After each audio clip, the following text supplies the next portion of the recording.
Before my husband and I got married, we were living together in a mediocre apartment complex in a similarly mediocre part of the city. Now, it wasn't an especially dangerous place, but security at the complex was severely lacking.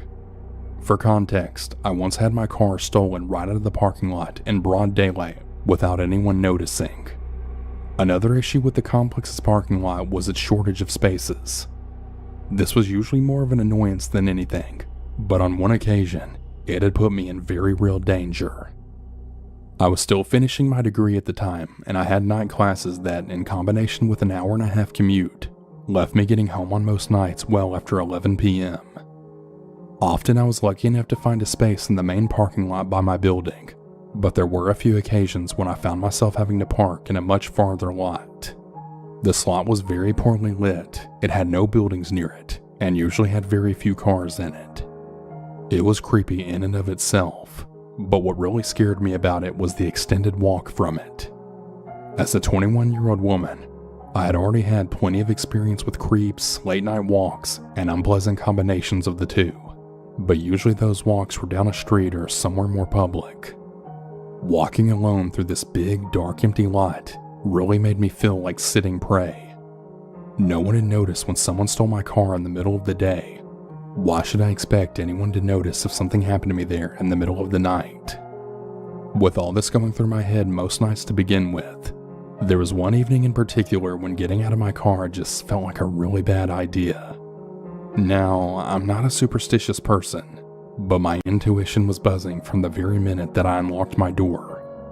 I'd only taken a few steps when I had spotted a man standing stock still right by the dumpster near my building. He didn't have any trash. He wasn't looking through it. He wasn't smoking. He wasn't doing anything. He was just standing there looking at me. I was still all the way across the parking lot, but other than getting back in my car, there was no way around him. The dumpster was squarely in the middle of the two entrances to my building, so no matter which way I went, I'd have to walk directly toward him. My keys were already between my fingers, but I wasn't feeling very confident about whether this would help or not. I'm not a strong person, and I'm also only about 5'3". More than anything, I felt silly for being so afraid, but I knew in my gut something was wrong. This man had appeared out of nowhere. I'd driven past the dumpster on my way into the lot, and he hadn't been there. Also, I knew what everyone in my building had looked like, and there's absolutely no way that he would have had time to get there from another building between when I passed the dumpster and when I parked.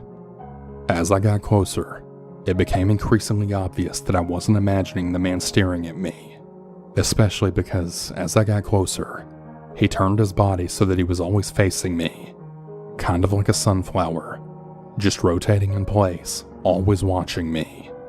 Then came the moment when I had to pass him to get to the door. I felt really silly doing it, but I turned around and walked half backwards as I got close to passing him. I left a really wide space between us as I drew near by walking in the grass instead of on the sidewalk, but I still didn't want to turn my back on him.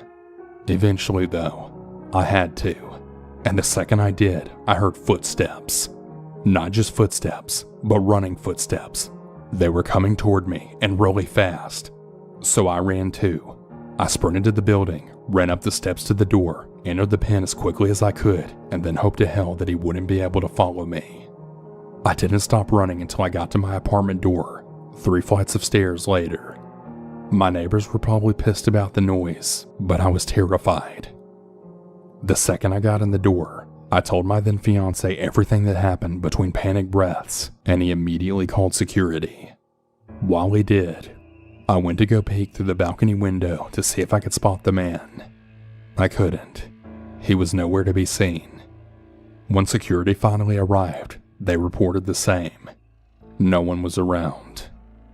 I still have no idea what the man was doing there before I got there or where he came from, and I've moved across town since then. But to that really creepy guy from my apartment parking lot, I really hope to never encounter you ever again. I'm a female, and I'm 15 years old. This all started a couple months back when I got my very first job as a babysitter. I babysit on Sundays, Mondays, and Tuesdays. Keep that in mind. The people I babysit for don't even live that far away from my house. Their house is like a block away from me. So by now you've probably guessed that I walk to work. Now, I've always been a very cautious person, and also a paranoid one, so keep that in mind too. The first time it happened was after a month of doing my job. One day I got done babysitting and I just walked to my friend's house that's a couple of blocks away from their house. So as I'm walking there, I hear someone behind me. I should also mention that I was Snapchatting my friend to let her know how far away from the house I was. Anyways, I hear someone behind me, so I turn around and see this guy on a bike right behind me. I didn't think too much about it, but I was keeping him in mind. I don't pay much attention to him and I keep Snapchatting, just in case he tries something. I then turn to the left, and so does he. At this point I'm really aware now of what this guy's doing. I'm pretty sure he's following me. The guy looked tall as hell, and I'm only 5'5". So again I make a turn, and so does he.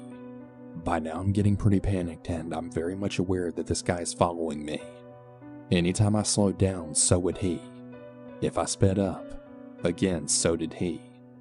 My friend's house comes into view and I speed walk over there with him telling me. I reach her front door and I start knocking, and then I hear someone say, "Hey, you better watch out. I'll get you." And I turn around and the guy was right behind me in front of her house. By this point I'm very panicked, but I just keep knocking, and before she answers, this guy then pulls something out. At first I didn't know what it was until I looked a little closer, and you guessed it. The guy literally pulled out his penis. Right as he does that, I pull my phone up and I catch him in the act, and my friend then opens the door. She lets me inside and she asks me why I'm shaking. I then show her the video and she tries calming me down. Fast forward a week later as I'm walking to my job and I see him yet again. My heart instantly drops and I just speed walk to the lady's house which I work for. He didn't really say anything. It was more like he was just watching me this time. This happened every single time that I would walk to work. But he wouldn't try anything because it would be daytime, and most of the time someone was around. That all changed when they asked me to babysit their daughter at 10 p.m. I wasn't really going to walk to work alone, so I asked the lady if she'd come pick me up instead. She did, and of course nothing happened. We then started doing that until I was calm enough to walk by myself to work. The following week she asked me again to babysit at night, so I decided to take a knife with me just in case something happens, and I told my mom goodbye. I walked out in the really dark street, and the lights in that area weren't really good, which is why I was so scared to walk there in the first place. But anyways, I was walking to work, and I then hear a crunch behind me. My body then immediately tenses up. I knew someone was there, but I really dreaded thinking it was him. I decide not to look back, but instead just speed walk again. For a few minutes I didn't even hear anything, but I then turn around, and there he fucking is. I don't say a single word and just straight up bolt to their house. I tell them what happened and she told me not to worry and that he wouldn't do anything, then left me to babysit. Fast forward the second day and I walked to work and nothing happened this time.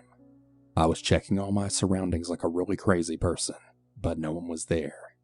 I then turn and knock on their door, and from the corner of my eye, I see movement. I look and this guy's leaning out from behind trash cans, and I barely caught him. My heart started going crazy. I then knocked harder on the door, and I saw him from the corner of my eyes just looking at me. He probably didn't even know I saw him, but I did. Fast forward the next day, and the walk to work wasn't really that much. I didn't see him, but the walk back, that's a different story. I was walking back, and I think it was about 12 a.m. I texted my mom that I was on my way home, and she told me to stop by the store. Now, this store is like right across from our house, so it wasn't really a big deal. This weird creep follows me, all the while making kids noises and saying really weird things like I love you over and over again. I just walk to the store and this guy literally stands right in front of the store. I get very angry at this point and I tell the cashier what's going on. He then looks at the guy for a minute and then tells him to leave. He says he wants to buy something, but the guy just tells him to leave. Well, he doesn't leave and he just keeps on standing there. So I then say to him, "Why are you following me?" He then says back, I'm not following you. and I said, "Yeah, sure you're not." And I just stand in line and get my stuff and then walk out the door. The guy has the audacity to continue following me, all while making kissing sounds and then repeatedly saying, I love you. I'd die for you. I was just so fucking mad at this point that I snap back and say, "Look, fuck off, you creep. Leave me the fuck alone already," with a very angry tone. This doesn't even have an effect on this guy, and he just keeps repeating the same shit. I then tell him, "Look, I know where you live, and I'll tell your mom about this, because I've actually seen him leave the apartments that are near the store." Anyways, he doesn't even care what I'm saying, and he's making eye contact with me the entire time. I just walk to my house, and I finally get there, but right before I get inside and slam the door, I then say to him, "If you ever follow me again, you're gonna fucking regret it." He responds to this by laughing, then saying, Oh yeah? What the hell are you gonna do? and proceeds to blow me a kiss. I then just walk inside, feeling very numb. I had just finally got home and I just started sobbing. My sister asked what was happening, and I told her everything. She's extremely overprotective with me, and she got really pissed off after I told her. She tells me that she's gonna walk me to work and that if we see him, she's gonna kill the guy. Obviously, I know that's not true, but it really made me feel better. All of this happened last week, and today in a couple of hours, I have to babysit again. I know it doesn't seem like much, but I'm still really scared of what will happen to me in the future. I really don't even know what to do at this point. If any of you guys that are listening have some advice, please tell me what to do. I appreciate you taking the time to listen, and if anything else happens, I'll definitely give you guys an update. Be safe out there. I don't remember exactly how old I was at the time, maybe 14 or 15. I had this really crazy guy that lived on my street. Everyone called him Crazy Mike, and he really was as crazy as you could imagine. But more on him in a minute. I had this one friend that was a little wild. We'll call him Charlie. He was kind of the adventurous friend that got me to do some crazy stuff. We went through a phase for about 2 or 3 months where we hung out a lot, and it was honestly a lot of fun. One of the things we would do was explore the nearby woods. There was a lot of wildlife, and anyone could go out there and explore as far as they wanted. We lived on a mountain, and we would hike up the mountain, and when we had enough for the day, we would hike back down. We normally took the regular roads back down because it was just a little bit easier to get home that way. My friend lived a few roads up from me, so I would walk up to his house with him and then go home by myself. I remember this one particular day we had gone hiking through the creek. Bear in mind it was freezing outside at the time. There was snow on the ground and a lot of water was frozen. At one point we had the bright idea of walking on the ice. As you might imagine, we fell into the water. It wasn't very deep or anything, not even enough to get above our chest, but we were dripping with water, and it was about 5 degrees outside, and there was snow on the ground. But being the crazy kids we were, it didn't stop us. We just continued hiking even after we got soaking wet. I don't know if we just had a really high tolerance to the cold or it was adrenaline, and we were all good. We continued on for a couple of hours that day. But after a certain point, I finally talked him into heading home for the day. He agreed, and we went out and got on the road. We made our way back down like usual. But this is the point when I started freezing. I was too cold, and I knew my body. I knew that I was in some kind of danger, like getting near hypothermia or something. When we got to my friend's house, he was more than willing to let me come in and warm up for a few minutes. But just as we were getting to his house, my mom called him. She was really angry with me because I hadn't answered my phone in an hour. I tried explaining the situation to her, but she just screamed at me over and over again to come home. So I had to walk the rest of the way home, and that was that. This is where Crazy Mike comes in, because he lives one road above me, and it saves me about 10 minutes of walking if I cut through a part of his property to get to my house. He had a big fence, but so did his neighbor. There was a small walkway kind of area between the two spots. I was obviously in a rush to get back home and warm up. In fact, I was jogging most of the way. I hadn't heard anything about Crazy Mike by this point, so I figured it would be okay if I cut through his property this one time. I started going through, and that's when he came out of his house with a rifle. He pointed at me and started screaming at me like a maniac. Of course, I turned around and sprinted away. I ran all the way back home and told my mother. She thought I was exaggerating and that I shouldn't have been cutting through people's property anyway, and that was when I started asking people around the area about him. I heard some stories about Crazy Mike and some of the things he would do. I heard that he was a conspiracy theorist, a drug dealer, criminal, felon, and a bunch of other nutty stuff. If I had to sum it all up in a single phrase, he was a bad guy.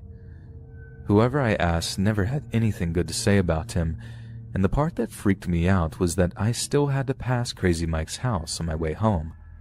I didn't have to cut through his property, but I did still have to walk in front of his house on the road to get to my house, and that made me terribly uncomfortable. Because now I was constantly worried that I was going to get shot or something.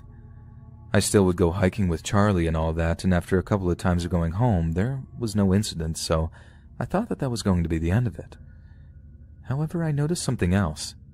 He had video cameras on the outside of his property looking out onto the road.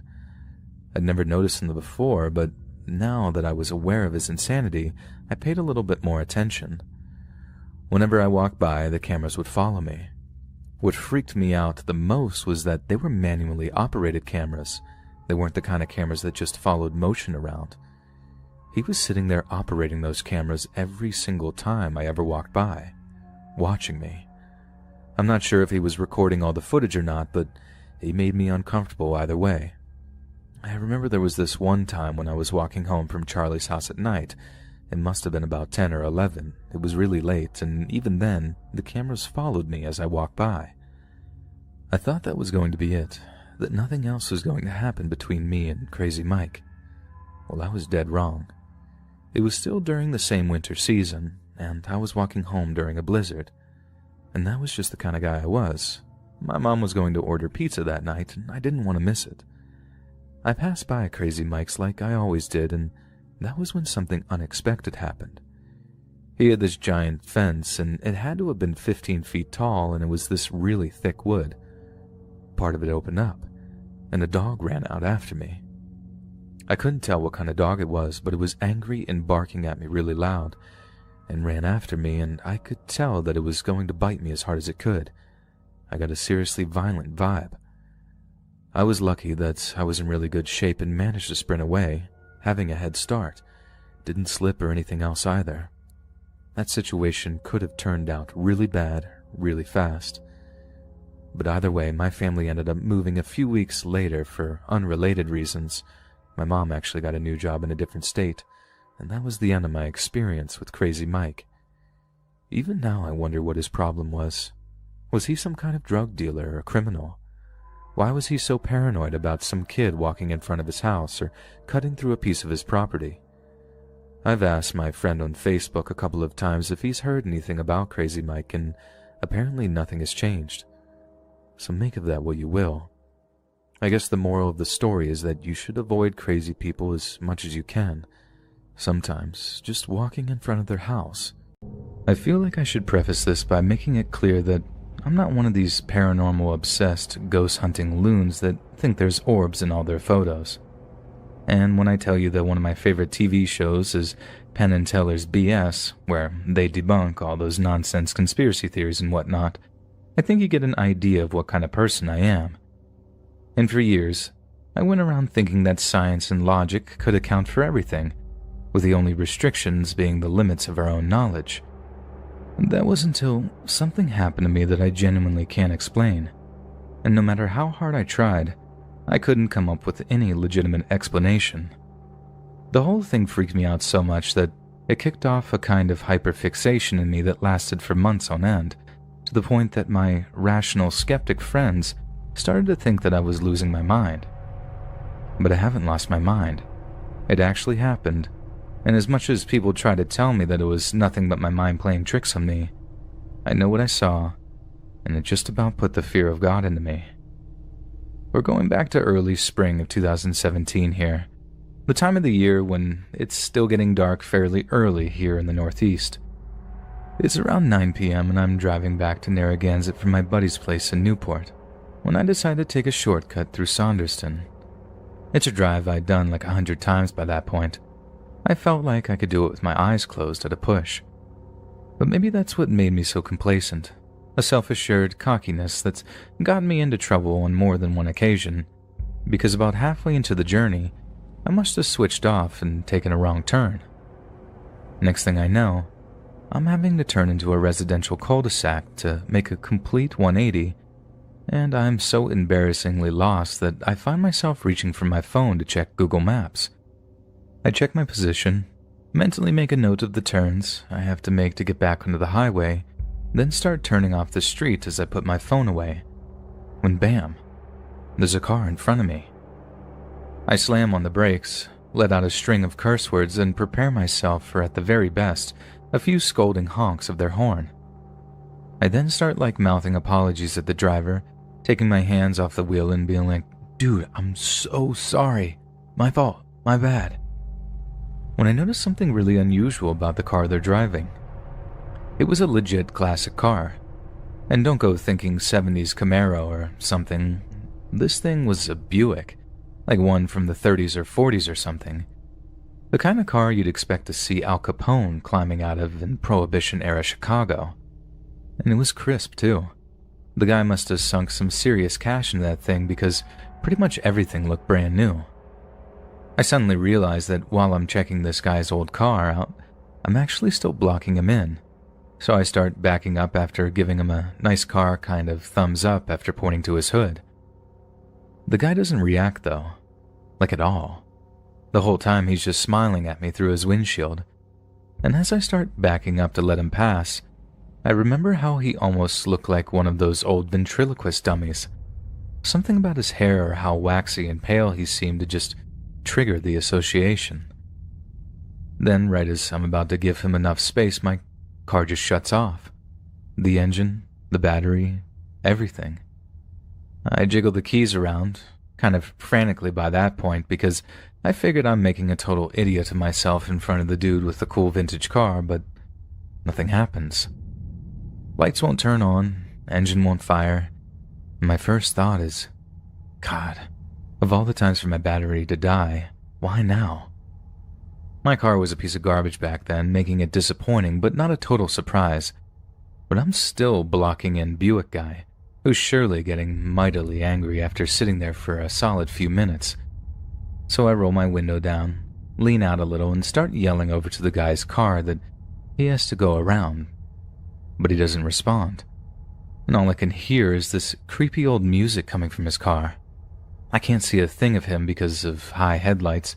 He's not saying a thing, and the freaking song is making the hairs on the back of my neck stand on end. Now this is the part that really freaks me out to recall. As the situation with the guy is turning into something of a standoff, I'm sitting there in the driver's seat wondering why the guy isn't talking, moving, or doing much of anything for that matter. I don't want to honk at the guy. Everything had basically been amicable so far, so I'm just sort of sitting there, waiting, getting more and more anxious as I do so. That's when the lights on my dash start flickering a little, and I think my battery might be coming back on. I don't know much about cars, but I'll take it. So I get all excited thinking I'm going to be getting away from what had been an incredibly awkward situation. I start jiggling my keys in the ignition again, but again, nothing happens. Right until my car radio bursts into life and starts playing the exact same creepy song as the one playing in the other car. It didn't have any lyrics. It was this creepy tritone loop with something playing over it. But somehow it managed to fill me with this feeling of dread as I realized something seriously weird was going on. The whole time I'm basically being blinded by the Buick's headlights while it just sits there. Then suddenly, the thing's headlights cut out, right at the same time my radio does, and I'm plunged into darkness again with my natural night vision having been totally ruined for a few seconds. While I'm half blinded, I try the ignition once again, and I breathe a huge sigh of relief when my car comes back to life again.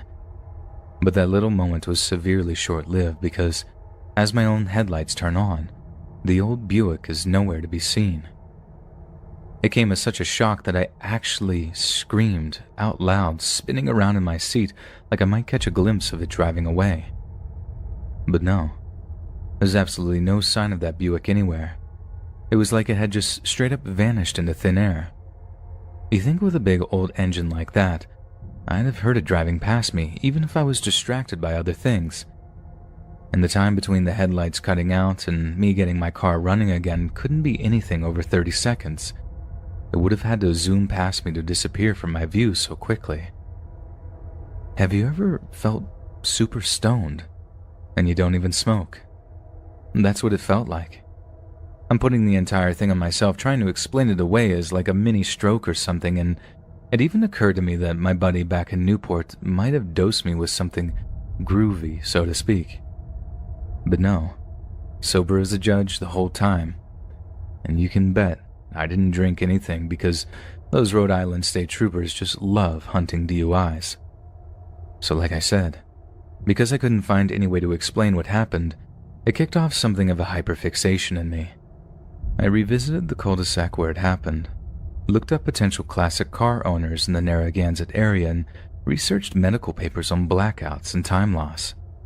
The latter had me convinced that I was suffering from syncopal attacks, basically when your heart doesn't pump enough oxygen to the brain, a pretty serious condition, so, as you can imagine, I was only too willing to pony up for a medical checkup. Doctor listens to my heartbeat and checks my blood pressure, then, without any further examination, declares there's nothing wrong with my heart. He did say that the blackouts can be caused by stress, but at the time, I wasn't particularly stressed about anything, so I ruled that out as an explanation. One point, I went far out and ended up researching those UFO encounters where people experience time loss, but I figured I'd gone far too down a weird rabbit hole with that one. But as for the thing that people really pick up on with my story for some reason, is the fact that I did actually have a bit of luck when it came to my classic car search. There was a guy out in Middleton who had been trying to sell a 1937 Buick Special for years. The thing was a wreck, but he figured it might catch the eye of some vintage car enthusiasts who'd find the time to fix the old beauty up. I played it off like I was interested in making a purchase and still feel guilty about how excited he got, and he got his nephew to text me over some pictures of the old thing so I could take a good look at it. I'm not saying it was the same model or shape as the one I saw in that cul-de-sac, but I'm not gonna lie, it looked pretty similar. But it's an absolute impossibility that it's the same car, right? A coincidence, if ever there was one. Yet some of the people I talk to about this will always point out the connection and tell me I should have asked where he'd gotten it, if the old thing had been involved in a murder or a hit and run. Truth is, the guy didn't know. He said his dad picked it up at a police auction and died before he could get a chance to fix it up, and obviously, anything he knew about the car was buried with him. I suppose I've rambled on enough about this now, and I've already made my point that I can't explain what happened to me that night without sounding like a complete fruitcake. So, I guess I'll just do what I always do, and leave it up to you guys to decide what it was. But please, don't tell me ghost car or whatever, because I've been hearing that nonsense for like 4 years now and I'm sick to death of hearing it. And besides, hypothetically I did believe in ghosts. I think it would mess me up pretty bad to think that I got so close to one, but still drove away, unscathed. A little backstory, I'm currently an 18-year-old female, about 5'7", and the youngest of 3 older brothers, an older sister, and really protective parents. Like seriously, if I never moved out on my own, I think my dad would actually be okay with that, as then he could continue to be the overbearing helicopter parent that he still is. I mean, don't get me wrong, I love my dad very much, but he's pretty much the definition of a helicopter parent. If he was at all tech savvy, he'd probably put trackers in all of our phones. My mom is better, allowing us a bit more freedom, but she definitely has her overbearing moments as well. I think they're just both convinced that something terrible will happen to me if they let me out of the house past like 9 p.m. So growing up with parents like these and the stereotypical, "If you mess with my baby sister, I'll hurt you," older brothers, I'm a very cautious person to say the least. The story takes place in the fall of 2017, around mid to late August. It was the time when it was beginning to get dark around 6 p.m., where precisely my mother had asked me to run up to the store to get a couple of last-minute things for dinner. She had me do this because she had forgotten to get what she was shopping for earlier in the day. I'm pretty much convinced the only reason she asked me to go around the time that it was getting dark was because she basically had no choice, and she had already began cooking and she couldn't leave. And my dad was also out of the house, which pretty much left me as her last option. Well, that and the fact that the store was literally like a 5-minute walk away. So handing me a $10 bill and making sure I had my phone on me, she sent me on my way. Growing up in the same house my entire life, I had made this walk probably 1,000 times. For some context, my house was essentially right behind the store, you could say. There's several ways to get there from my house, but I always take the quickest way, which much to my parents' satisfaction also happened to be following one of the main roads in my neighborhood.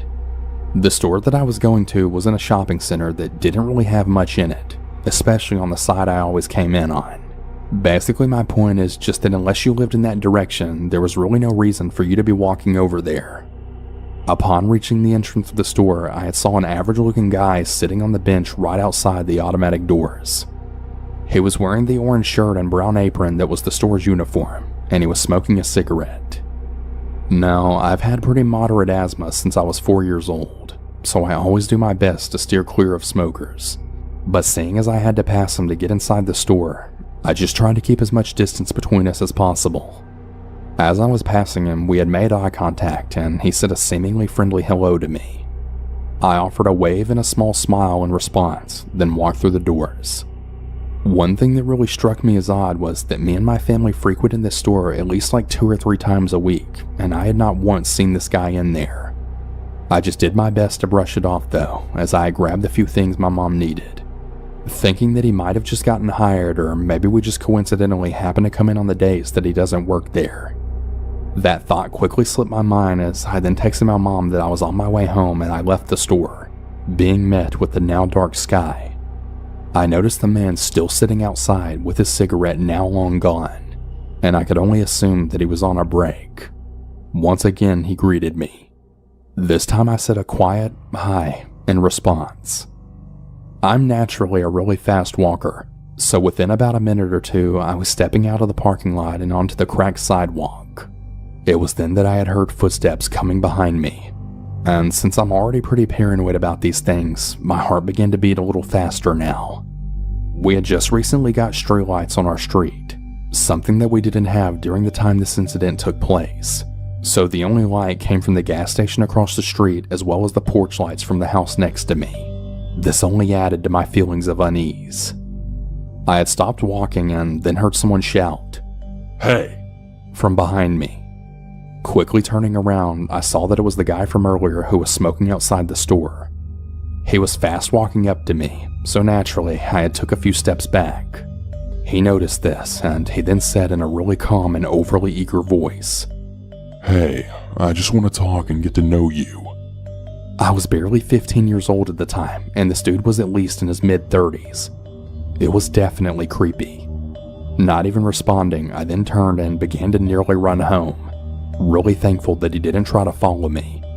Instead, he just shouted out some stuff to me that I now can't really remember, but in a really annoyed tone. As soon as I got through the front door, I told my mom what happened, and she agreed with me that it was definitely really weird and creepy. We never told my dad about it, and to this day, he still doesn't know. Thankfully, I never saw that guy again, and nothing ever came of this incident. And I'm really glad. For a little backstory, I'm currently an 18-year-old female, about 5'7", and the youngest of 3 older brothers, an older sister, and really protective parents.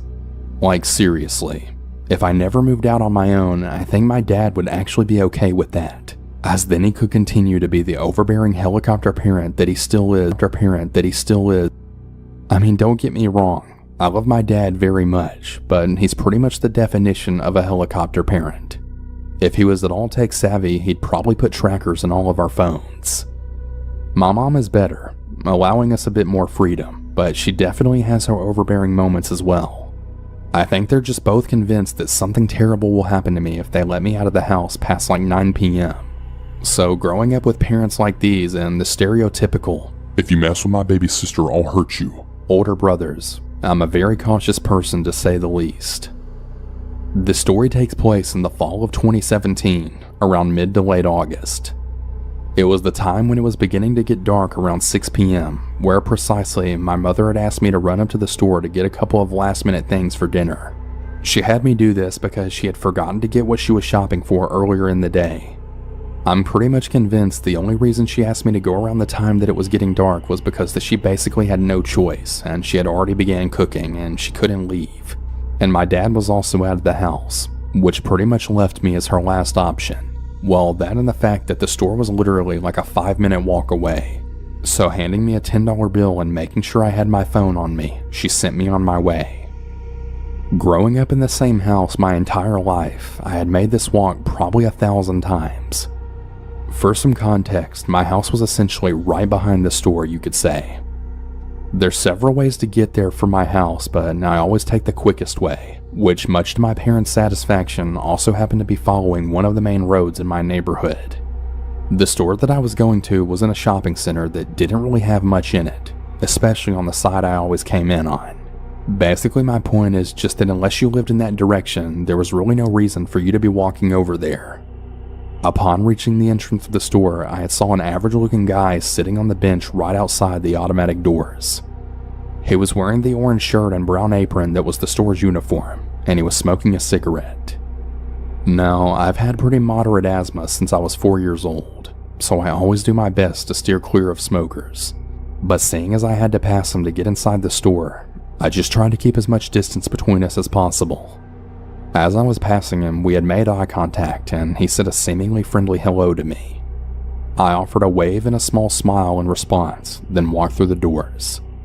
One thing that really struck me as odd was that me and my family frequented this store at least like 2 or 3 times a week, and I had not once seen this guy in there. I just did my best to brush it off though, as I grabbed the few things my mom needed, thinking that he might have just gotten hired, or maybe we just coincidentally happened to come in on the days that he doesn't work there.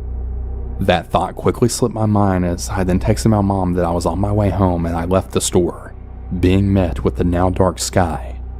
I noticed the man still sitting outside with his cigarette now long gone, and I could only assume that he was on a break. Once again, he greeted me. This time I said a quiet hi in response. I'm naturally a really fast walker, so within about a minute or two, I was stepping out of the parking lot and onto the cracked sidewalk. It was then that I had heard footsteps coming behind me, and since I'm already pretty paranoid about these things, my heart began to beat a little faster now.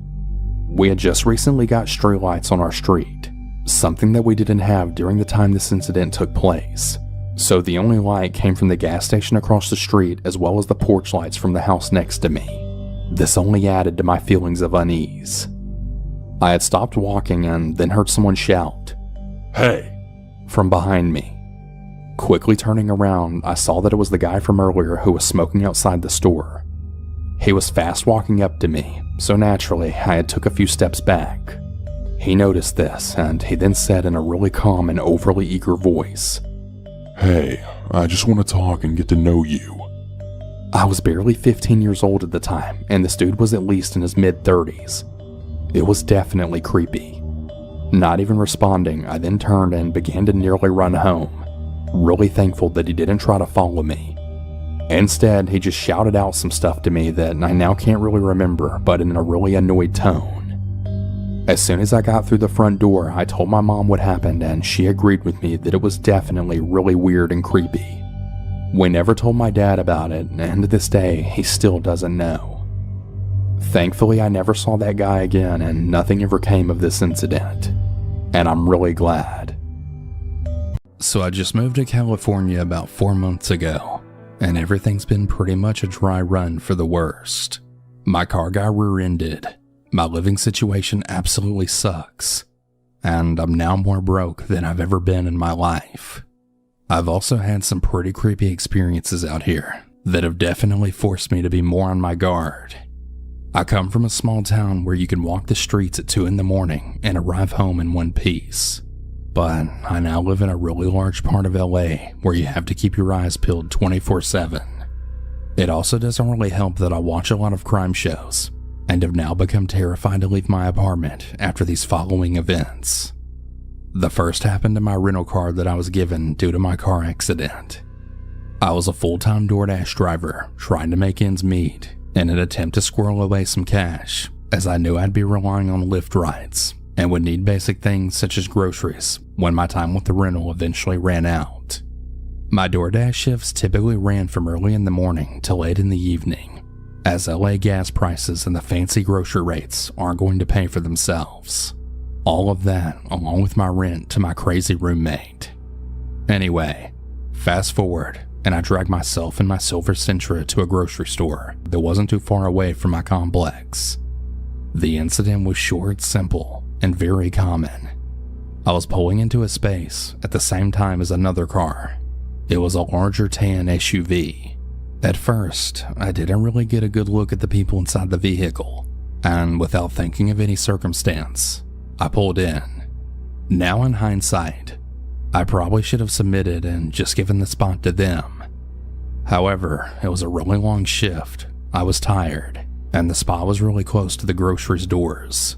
It was dark outside after all, and I figured the shorter walk would be safer.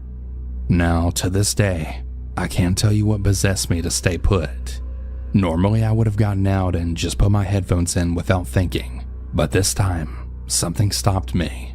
I looked back and I noticed the car had parked diagonally behind me. I could easily look back from the driver's side window and see them, and they pulled in so their faces were towards me. There were two very oversized men in baseball caps, just looking at me. There was something in the stare that kept me locked solid in the vehicle. I locked all of my doors and kept looking back every so often. They kept their eyes glued on my every move. I felt a terrible feeling wash over me as I then put the car in reverse and exited the lot. Not much of a story, I know, but I really do wonder what the two large men would want with a 5'3" petite woman like myself. The worst part of the story is that I really believe I saw the same men in a different parking lot just a few days later. They were parked already and took no note of me, as I luckily sped off into the night. Fast forward 2 weeks, and I'm back at Enterprise. Well, it's the day I have to give the car back, and I'm dreading it. I should also mention that I really don't know anyone in the state of California, and I'm 2,000 miles away from my hometown. I knew that I'd be stranded at home from then on out until I found a car. Sitting at home without any weed can really be a major crisis in a time like this. The one lucky part of this story is there happens to be a dispensary about 3 minutes away from my complex. Well, I decided to take one for the team and walk there. I dressed head to toe, covering my skin. I also made sure to leave early so that there would be more people around. I even had a friend from home on the phone with me the entire time. Unfortunately for me though, this plan fell flat on its face. I walked 1 minute down the road to a gas station, and when I paused at the crosswalk, a dirty-looking man in a white truck made eye contact with me. His windows were rolled down, and he was paused at the stoplight. This is another time where I can be thankful for my intuition, as I just felt something wasn't right about that look in his eye. I stayed out until he drove out of sight, and then made my way, passing the crosswalk. I realized that the man had doubled back and followed me by truck. He made a U-turn and everything. His eyes were still attached to me as I ran back towards the busy gas station and through the busy crosswalk. To my amazement, he turned around yet again, just as I had. He passed me, but not before making that same eye contact with me again as he drove off. This time I stayed put and called for an Uber. Sometimes it's just more worth it to shell out the extra $6. Overall, the time here's been pretty rough, and I really wouldn't recommend moving to the state unless you have people you know here and a good place to live. Please stay safe out there. I'm 15 years old and currently in the 10th grade. Last year I was acting for one of my school's productions as I go to this really artsy school in my city, so the turnout was pretty good. I had played a really small part who basically explains the plot. Anyhow, after I was done with the scene, me and a couple of the other actors had decided to go backstage. Behind our stage was this hallway. Most of the actors would just chill and wait for their scenes there. At the end of the said hallway was a door that would lead outside. I was chatting with a friend of mine when there was a knock at the door. We all froze. One of the seniors named Jay had asked what it was. We all started to stare out of the window of the door into the pitch black. I began to walk towards the door with Jay right behind me, then telling me to let him go out. I didn't really know what to do at that point. I guess I just really wanted to impress the other actors. I opened the door and looked upon the field. A really cool breeze then hit me in the face. There was another actor there named Kai that stood behind me as I looked around the door. I couldn't see anyone though, so I shut the door. All of the other actors were scolding me for opening the door. Anyhow, right after the end of the night after the show had finished, I was waiting in the almost empty staff and student parking lot right outside for my mom to pick me up. I was listening to some music and looking around when I then saw something move right in the field. I turned my head to try and get a closer look of it, and I could have sworn that I saw two people hiding right under a tree. One was holding what had looked like a baseball bat, while the other just stood next to him. Once they had spotted me, I then yelled, "Hey, what are you doing over there?" They both then turned and then began to run towards me. I began to bang on the doors and was constantly looking right over my shoulder at the two of them. Luckily for me, one of the other actors had quickly opened the door, and I then ran inside and told her to shut it. She did, and then she began to ask me what was wrong, and I swear I could feel my stomach drop. Right at that moment, there was a loud bang on the door. We could now see that it was two fully grown men who appeared to be in their 30s. One was hitting the door with a metal baseball bat, and the other was holding what looked to be a steak knife. Luckily, the actress, who I'll refer to as Taylor, began to dial 911 and then yelled that she was calling the cops. They had immediately bolted. When the cops arrived, they had searched under the tree. As it turns out, they had apparently been there since the start of the play, based on the cigarettes and a pamphlet about the play that was found under it. What was shocking was that my name, along with two of my fellow actors, the main characters, were circled. It seemed like when they knocked on the door, they were hoping it was just one of those actors. I guess they thought we'd be an easy target or something. I don't know. I'm really grateful for Jay being behind me when I had opened the door. And please, whatever you do, always have someone nearby. You just don't know what's out there lurking in the darkness, just waiting for you. Be careful. I got married when I was 19, and my husband and I had no clue what to do with our new life together. We dropped out of college, and our studio apartment was too expensive. We thought it was the ideal time to travel and have adventures before settling down. We came across a post on the internet from a man who was looking for workers on his horse ranch. He would provide all meals and lodging in exchange for labor around the ranch. It looked like just the solution for us. He claimed to be very knowledgeable in trades and would teach us to build machinery, woodworking, welding. We actually did learn to weld, which is pretty cool, etc. The pictures were beautiful. The log cabin he built was spacious, and we would have a nice big bedroom. There were lots of other people in the photos, and in our correspondence with him, he always mentioned other people and referred to himself as we. He advertises on multiple platforms, and everything looked really legit. We booked our flight. There was nobody else there.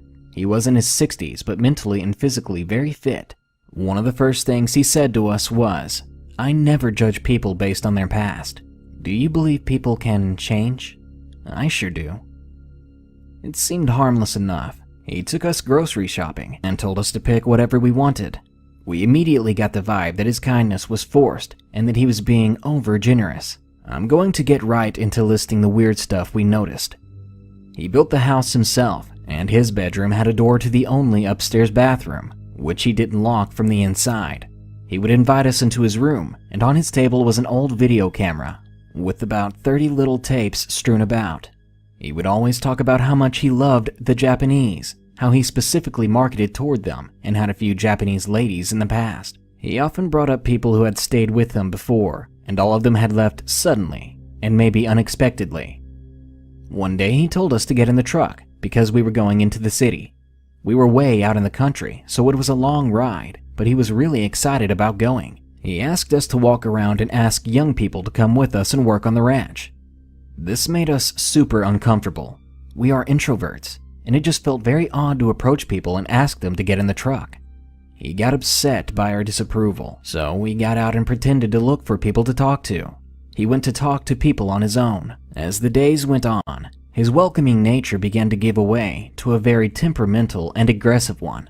I didn't really find him creepy, but intolerable.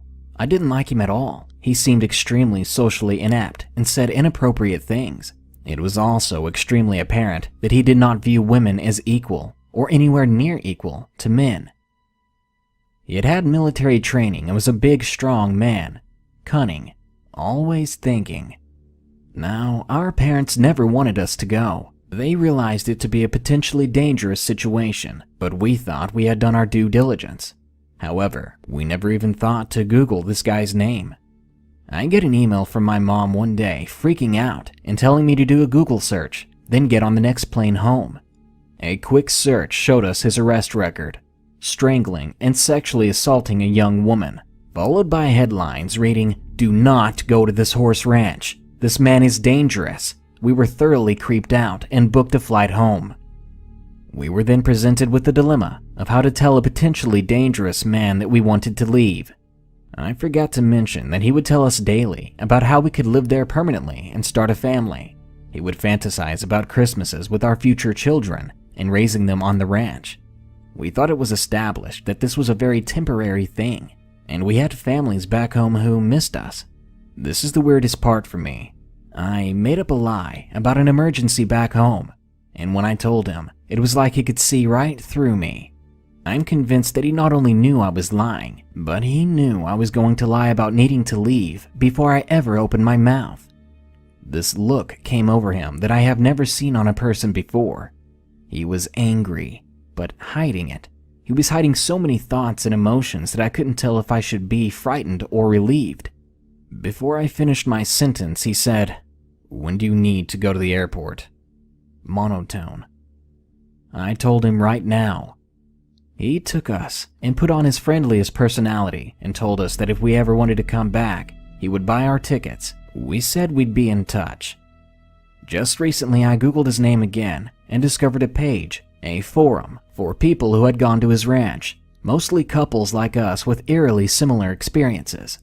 They spoke about how he says not to judge people on their past, the grocery store, the bathroom, and how they heard him listening behind his door during their midnight bathroom trips, the videotapes, and how they watched them and saw young Japanese girls flexing their arms. Looking through his search history and seeing nothing but Japanese pornography, they talk about how he would make rude remarks to the girlfriends and about creepy rituals in the woods, which we experienced. It was like a full moon ritual inside a circle drawn on the ground. They spoke about being driven to the city and asked to jump out when thin young ladies walked by, and tell them to come back to the ranch. I could go on and on. He is still operational. This forum I found was aimed at gathering stories and preventing future visitors to the ranch. The police do not have enough evidence to convict him of anything. I know I left a lot of creepy deeds out. I didn't want this to be too long, and I'm not a great storyteller. I'm unsure whether it'd be appropriate to name the man or the ranch, but the blog where all the others have written about their encounters is probably much creepier than my story. We got away with much less weirdness because I don't believe I was his type, and he may have feared my husband. If anyone is interested, I may be able to give a few hints so it can be found. This took place in 2012 at a 7-Eleven gas station when I was a junior in college. I attended a community college in New York. Not the city, just the state itself. The reason I chose this school was to make it easier for me to transfer to the university I originally wanted. However, every college student knows that college isn't free and can definitely leave you with a large debt in your bank account. I received federal aid from state, but there was still a lot of tuition that I had to pay for. Because of this, I ended up getting a full-time job at a 7-Eleven working as a gas station attendant. It wasn't the best paying job, but it paid enough to help me get by while also paying off school. I've done tons of under-the-table stuff like a bouncer, a cleaner at bars, but I was really surprised that I was working this hard. For reference, I'm a male, and I was 20 at the time of the story. I had mostly worked night shifts, which I didn't mind doing as these were the shifts where you'd commonly have to deal with less people. 10 p.m. was around the time where you'd stop getting customers and traffic would start to die down. Anything past 10 p.m. was your occasional customers coming in for a late night snack or something. I'd say my shifts went relatively well until a night where I had to cover for someone who called in sick. It was annoying to say the least, but I realized it's a bigger paycheck at the end of the day. When working the night shift, we had to go ahead and shut the front door, turn off all of the lights, and operate from the window box. It was a quiet night with little to no cars on the road, and I had just gotten done wiping the counter. With nothing to do, I go behind the counter and decide to play some Sudoku to pass the time when I look out the window and saw a man by the gas pumps. He looked somewhat normal, although a bit lanky, and seemed to have taken an interest in the gas pumps for some reason. He wore a black long-sleeved shirt, cargo pants, and, out of all things, was carrying an empty Macy's bag. He casually walked around the pumps as if he were inspecting them. I wasn't sure what he was doing, but I kept a close eye on him. It also came to my attention that this man didn't have a car, nor did he arrive in one. It was almost as if he just walked up to the gas station. After all, this was located in an area that was notorious to druggies and meth heads, so I guess it wasn't all that uncommon. About a minute later, he proceeds to walk up to the window and says he needs pump 3. He throws his card into the box thing and I pull it in. Our practice for this was that if they gave us their card, we'd let them pump as much gas as they wanted and swipe their card afterwards. We try to go above and beyond for our customers, but the policy sort of changed for obvious reasons. I then see him walk toward pump 3, confused as to what he was doing since I didn't see a car. What I saw him do next is something that chilled me to the bone where all I could do is just watch. He proceeds to take the gas pump and begins to pour all of the gasoline on the actual pump itself while making this insane laugh. At this point, I hit this little pager we have under the desk that alerts the police in case of a fire or robbery. 20-year-old me sees this man take out a lighter and attempts to ignite it. By some stupid luck, the lighter isn't working, and I'm crouched down by the counter praying the police make it in time before this place goes up in flames. These pumps are extremely flammable, and I knew that if he had managed to light it, that it would have been over. The more he tried to light the lighter, the more irritated he became, and that was when I hear the sound of police sirens approaching. They get out of their patrol cars and tase him on the spot before he could start up the lighter. I come running out of the gas station, nearly crying, knowing that if they had arrived any later, I'd probably be dead. Both police and the fire department arrived on scene where they were thankfully able to remove the gas. At that point, I fall to my knees, bawling my eyes out as my body hit the concrete of the gas station. I was comforted by police and was taken to a hospital to check if I was exposed to any hazardous chemicals. I obviously ended work early that night, but still got paid for what I was owed. A week later, I got laid off from 7-Eleven, but ended up getting a huge severance package to pay for school. I ended up getting a new job shortly after that, after my previous employer wrote a glowing recommendation letter for me. While something good did happen, this also had a major impact on my mental health as I had to get years of therapy. It's been 10 years now, and this incident is still brought up by my parents from time to time. I'm now in my early 30s and have a lovely wife and have moved past it.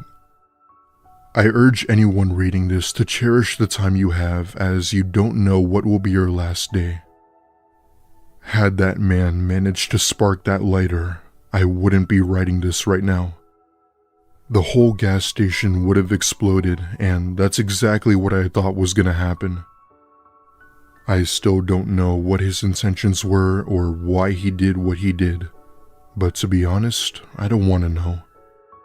I'd like to think that he was on something, but maybe that's just because I'd rather not think of the alternative.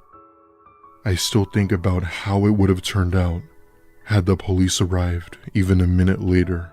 My name is Corey, and growing up I had a best friend whose name was Joshua.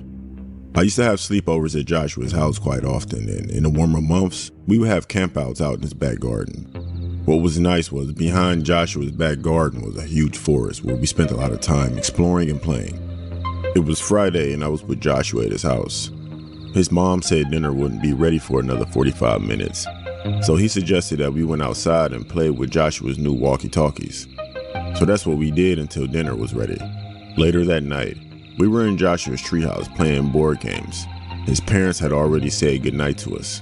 As we were playing board games, I heard a crackling static noise. I asked Joshua what that noise was, and he said it's just a walkie-talkie. He said it's probably Doug. I asked, who the hell is Doug? Joshua told me it was this guy that he met out in the woods, and he seemed really cool. Joshua had given him a walkie-talkie, and they speak sometimes at night. I asked Joshua if Doug went to our school. He said he didn't think Doug even went to school. Joshua turned up the walkie-talkie and replied to Doug. Now, when I first heard Doug's voice, he didn't sound like no kid. He did not sound our age at all. Doug asked if Joshua wanted to go with him to check out his gaming room. I asked Joshua what he meant by gaming room. He told me that Doug keeps asking him to go to his house with him. Joshua told me that Doug doesn't really take no for an answer and usually has to just turn off the walkie-talkie. He replied back to Doug saying he can't go with him because he's in his treehouse and was about to go to sleep. Joshua then turned off the walkie-talkie. We spent the rest of the night trading Yu-Gi-Oh cards, playing games before we went to sleep. I don't know why, but I woke up in the middle of the night. I saw a light shining in the treehouse. I thought Joshua was awake reading comics, but when I looked at him, he was asleep. The light was coming from outside. I looked out the window of the treehouse, and I saw a figure standing at the edge of the forest, shining a flashlight up in the treehouse. They switched it off when they noticed me, pulled up their pants from around their ankles, and ran back in the forest. I woke Joshua up and I told him someone was outside watching us. Joshua suggested that we go inside the house, and I agreed. The next morning, we told Joshua's parents that we slept inside the house because I saw someone in the forest. Joshua never told his parents about Doug, and I don't think he had to because Joshua told me he never heard anything else from Doug again after that night. Joshua and I both think that Doug was in the forest watching a treehouse that night. We both thought of many different theories of what he was planning to do, and honestly, none of those were actually good. I'm glad he never came up there. This story is from a female's perspective. To preface, I was about 25 years old when this happened. My boyfriend and I had been out visiting with friends, and we left their house late, around 2 a.m. Now, I've never been much of a drinker.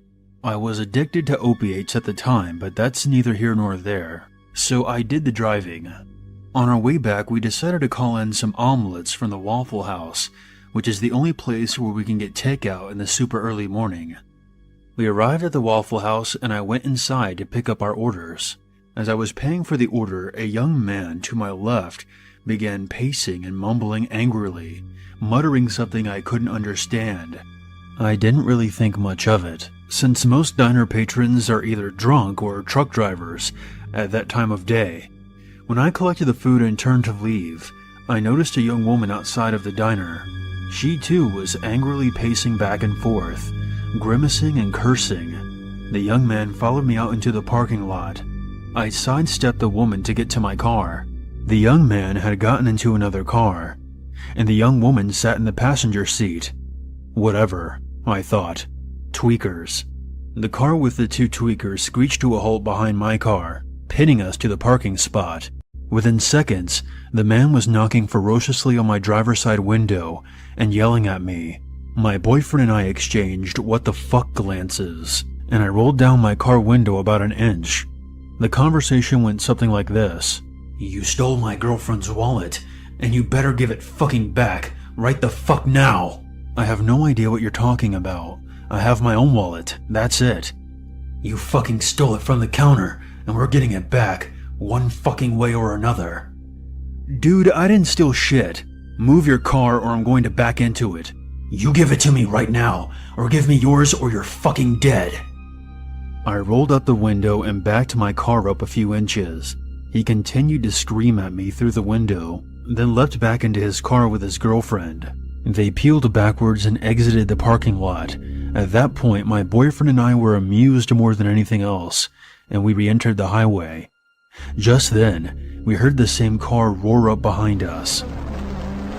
The man was driving like an absolute maniac to dodge other cars, traffic lights, and stop signs, until he got so close to us that their car nearly rammed into our back bumper. I weaved in and out of the sparse traffic as safely as I could in an attempt to throw them off our route. Each time, he managed to pull up behind us again. He clicked his brights on and off and leaned on his horn. Inside our car, it was blinding and deafening. I sure as hell wasn't going home so that these tweaked, unhinged people would know where I lived. I swear it was almost like I could still hear him screaming, even over the blaring car horn. My boyfriend and I didn't do much talking, as I suppose we were both shocked and trying to figure out what to do. "Fuck this," I told him. "We're going to the police station." I doubled back, the car still bearing down on us. When I pulled into the police station, they followed. I locked my car doors. I picked up my cell phone and began to ring the station, because I sure as shit wasn't going to get out of my car. The man practically ran out of his car up to my window, again, banging and yelling. At this point, I had gone way beyond concerned and scared to absolutely pissed. "I'm on the phone with the cops right now." If you don't have it, I guess you don't have it." He then sprinted back to his car with his sour-faced girlfriend and burnt rubber out of there. I stayed in the police station parking lot for a while, talking to the cops on duty. When we finally left at about 3:30 a.m., I still made several loops through our town before eventually heading home, arriving after 4 a.m. Legally, nothing came of the incident. I had no idea what the couple's names were, nor did I get a license plate number. We gave the cops descriptions of their physical appearances and vehicle, but they seemed far more interested in making sure I wasn't drunk. Thanks, fellas. I'm fairly certain that the maniac couple was pulling a strong-armed con job, or they were actually convinced that I'd mysteriously and magically stolen the girl's wallet, even though they were pacing and muttering as soon as I'd entered the diner, and even before I paid for the takeout, and that methamphetamine psychosis was responsible for the bizarre severity of their behavior. Anyway, fuck those assholes. My omelets were cold and rubbery by the time I got home. I'm 20 years old, female, and this was the last time I willingly stayed in a room alone with a child. I used to babysit on the weekends when I was 15. Most of the families that I babysit for were nice, sophisticated families who had sweet children that I loved. However, the Cooper family were the exception. Mr. and Mrs. Cooper had 2 children, Michael, who was 10, and Antoinette, who was 4. Michael was quiet, though misbehaved and crazy demented. Antoinette was loud, cheerful, and the complete opposite of her brother. She was so innocent. I truly adored Antoinette, yet I despised Michael. He was an absolute terror. I'd watch over the 2 children on Friday nights for 3 hours while their parents went on a date, meaning 3 awful hours of psychological, emotional, and physical torture from Psycho Michael. There were many times that I would catch Michael staring at me while I was sitting at the dining room table doing my homework. I'd tell him to quit it, but he wouldn't stop until I moved out of view. Michael was really cruel to his sister. He would push her down the stairs, pull the heads off her Barbie dolls, and cut up her clothes. Michael would also hit the cats with a sock full of quarters. One cat actually ended up dying from internal injuries. He would growl at the neighbor's dog on a good day, and tape stuffed animals to windows with scissors sticking out of their heads on a really bad day. He was a horrible little kid to say the least, but the scariest part about babysitting the twerp was the night that he came for me. Let's keep in mind that I wasn't supposed to even be there that night, but Mr. and Mrs. Cooper called my mom and asked if I could babysit for them since their other arrangement had fallen through. My mom agreed without even asking me. I was supposed to babysit from 5 o'clock in the evening until 10 o'clock at night. It was storming out, so the television had no signal and my cell phone didn't have any reception, and Antoinette was staying with her grandmother, leaving me alone with the psycho child for 5 whole hours. I'm glad to say that the first few hours went by pretty quickly and without incident. He was fed, bathed, and put to bed at around 8. Michael had fallen asleep the instant his head hit the pillow. I breathed a sigh of relief and lay down on the couch with headphones in, not knowing it would be a mistake. The music was loud enough to drown out any other sounds. I stared at the ceiling for a while because there was no use in trying to delve deep into the realm of social media. I drifted to sleep at some point only to be scared awake because of an intense pressure resting on my throat. Michael was standing over me with a wide smile, gripping the handle of a kitchen knife. I wasn't able to ask what he was doing due to the sudden fear that filled me. He pushed the blade harder and harder against my neck until I could feel a burning sensation. He laughed maniacally before running out of the room. I wiped the small amount of blood from my neck while searching the entire house, only to panic when he was nowhere to be found. The sound of the cat screeching caused a breath to hitch in my throat. I quickly grabbed the baseball bat from the linen closet and hurried up the stairs. My hand hesitantly grabbed the doorknob to Michael's bedroom. I pushed the door open, which I still regret to this day. My screams of terror were drowned out by his laughter. Michael was sitting in the open doorway of his closet, with the carcass of the cat lying in his lap. I really do wish I could say that the horror had ended there, but it didn't. No. That twisted boy chased after me, attempting to slice my back open with every step he took. The deranged psychopath managed to get close enough to plunge the knife into my shoulder. Needless to say, I ran out of the front door and didn't stop until I was hunched over trying to catch my breath, a block away from the police station. I packed up my things a few months after that, moved into an apartment with my now husband 1,000 miles away from the town that I grew up in. I had to move 1,000 miles away from Psycho Michael in order to feel safe, but even that made me crazier. I attended therapy for several years afterward. I couldn't sleep without the lights on because the image of him holding a dead cat had permanently seared itself into my mind. I was paranoid for months, afraid that he would jump out from behind a corner, and yet I still harbored the idea of having my own children one day. Truth be told, I honestly did care about the Cooper kids, but after the injuries I suffered, physical and psychological, my parents and I had no other choice but to press charges, at the very least to pay for medical bills and counseling. Michael, being as young as he was committed to a psychiatric treatment in juvenile detention for nearly 3 to 5 years from what I heard. But after all the legal processes were complete, I couldn't bring myself to digging any deeper as to not relive that memory. Looking back on the incident now makes me feel silly for even being scared of a 10-year-old. It's strange how life works sometimes. It's strange how I just froze there. I eventually realized that I don't want children, and I absolutely refuse to babysit for anyone. I spend my days as a humble worker at 7-Eleven. More specifically, I was a store manager and franchise owner. I was no software engineer or doctor, and while my family did have their opinions on what I did for a living, my job paid rather well. I was a very different man in my past, but deciding to go the route of franchising a store was a more hands-on career path that mostly kept me in check. It was a low-stress but high-labor job, and that was honestly perfect for me. The job was almost therapeutic to me. It gave me something to take care of, something to look forward to every day. Of course, I couldn't do this alone. Working with me in my daytime shifts were workers Molly and Adam. Molly and Adam were young. They were working there to pay off their college tuition. We all considered ourselves like a family to each other. Molly, Adam, and I grew super close to each other in our time working there. They were like the kids I never had, and this naturally made me a little protective over them. We would always encounter weird or upset customers, and it was usually me who had to stand up for them. I didn't want anything to happen to them. They were so young. Nothing bad had happened to Molly or Adam yet, and I was grateful for that. But one early morning, that changed.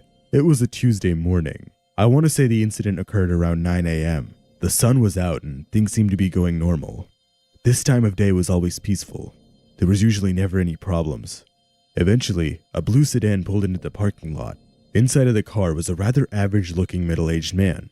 He stepped out of the car and started filling it with gas. While the pump was going, he then proceeded to the front of the store. As per their training, Molly and Adam greeted him. The man just nodded and started walking around the aisles. He then looped back around the store, approached Molly, and started flirting with her. Molly was visibly uncomfortable, and while I wanted to go to the back of the store and do my inventory logging, I couldn't do this, not with the man hitting on Molly like that. Adam, however, told me that he could handle the man if he started acting any weirder, and naturally, I trusted him. I reluctantly stepped in the back room and started counting down and logging all the items that were there. While I was doing this, however, I kept looking back towards the man to see what he was doing. It seemed like the man was looking back at me as well. This was odd for a number of reasons. Customers aren't supposed to be this close to the back of the store, and he kept awkwardly peering in through the utility room. To make things worse, every time I looked back, the man started to try and act busy. It was like he was trying to pass time or look natural for some reason. I stepped out of the room and asked the man if I could help him. He seemed to awkwardly and rudely shun me off and keep pacing around the store pretending like he was looking for something. For some reason, I decided to ignore all these red flags and continue my work in the back. Eventually, while Molly was passing by the back room, she whispered to me that the man was making her very uncomfortable. I told her that once I finished with the shelf I was working on, I would quickly go outside and help her. I essentially told her to hang in there and wait behind Adam. It was super confusing what the man even wanted. He seemed to have stopped flirting with Molly completely and was instead focused on trying to peer through the back door for some reason. As annoying as this was, I just wanted to get through my work. I had one last crate of granola bars to log down and I didn't want this weird man to stop that. But that's when I heard a commotion coming from the main room. "Excuse me, sir, you're not allowed to be back there. What are you trying to pull off?" "Call the police, Adam," I heard Molly exclaim right after that. I quickly ran out of the storage room to see what was happening and saw the commotion. The man in the blue car was trying to pull something off. I saw Molly in shock and fear in the corner, and Adam with his fists up standing right in front of her. "Hey, what do you think you're doing?" I asked the man. Whoa, what kind of place is this? What's even back there? What are you guys hiding?" "Get out of here, the sign clearly says employees only." "You expect me to just sit here and let you get away with this? No way in hell." We were all in complete shock. Adam tried to calm the man down, however. "Sir, we don't need to get violent, okay? You can just calm down and we don't have to— I don't want to hear another word from you psychos." The man snapped back at Adam. Molly started to cry. She was ready to dart out the store. The man then started reaching for his pocket. We had no idea what he was going to pull out. I tackled the man in the back of the shop and screamed at Adam and Molly to just head away and call the police. A few more minutes of us rustling in the utility room occurred. I managed to headlock the man, but he just kept hitting me off. After a few more minutes of us rustling and fighting in the back, the cops eventually got there. But sadly, they couldn't find him on the scene. We got the man's face on security camera, and his car was still at the pumps. We had both his face and his license plate on camera. Despite all this, the police just left. They couldn't find any sign of him, and they assumed that he just ran out through one of the other back doors.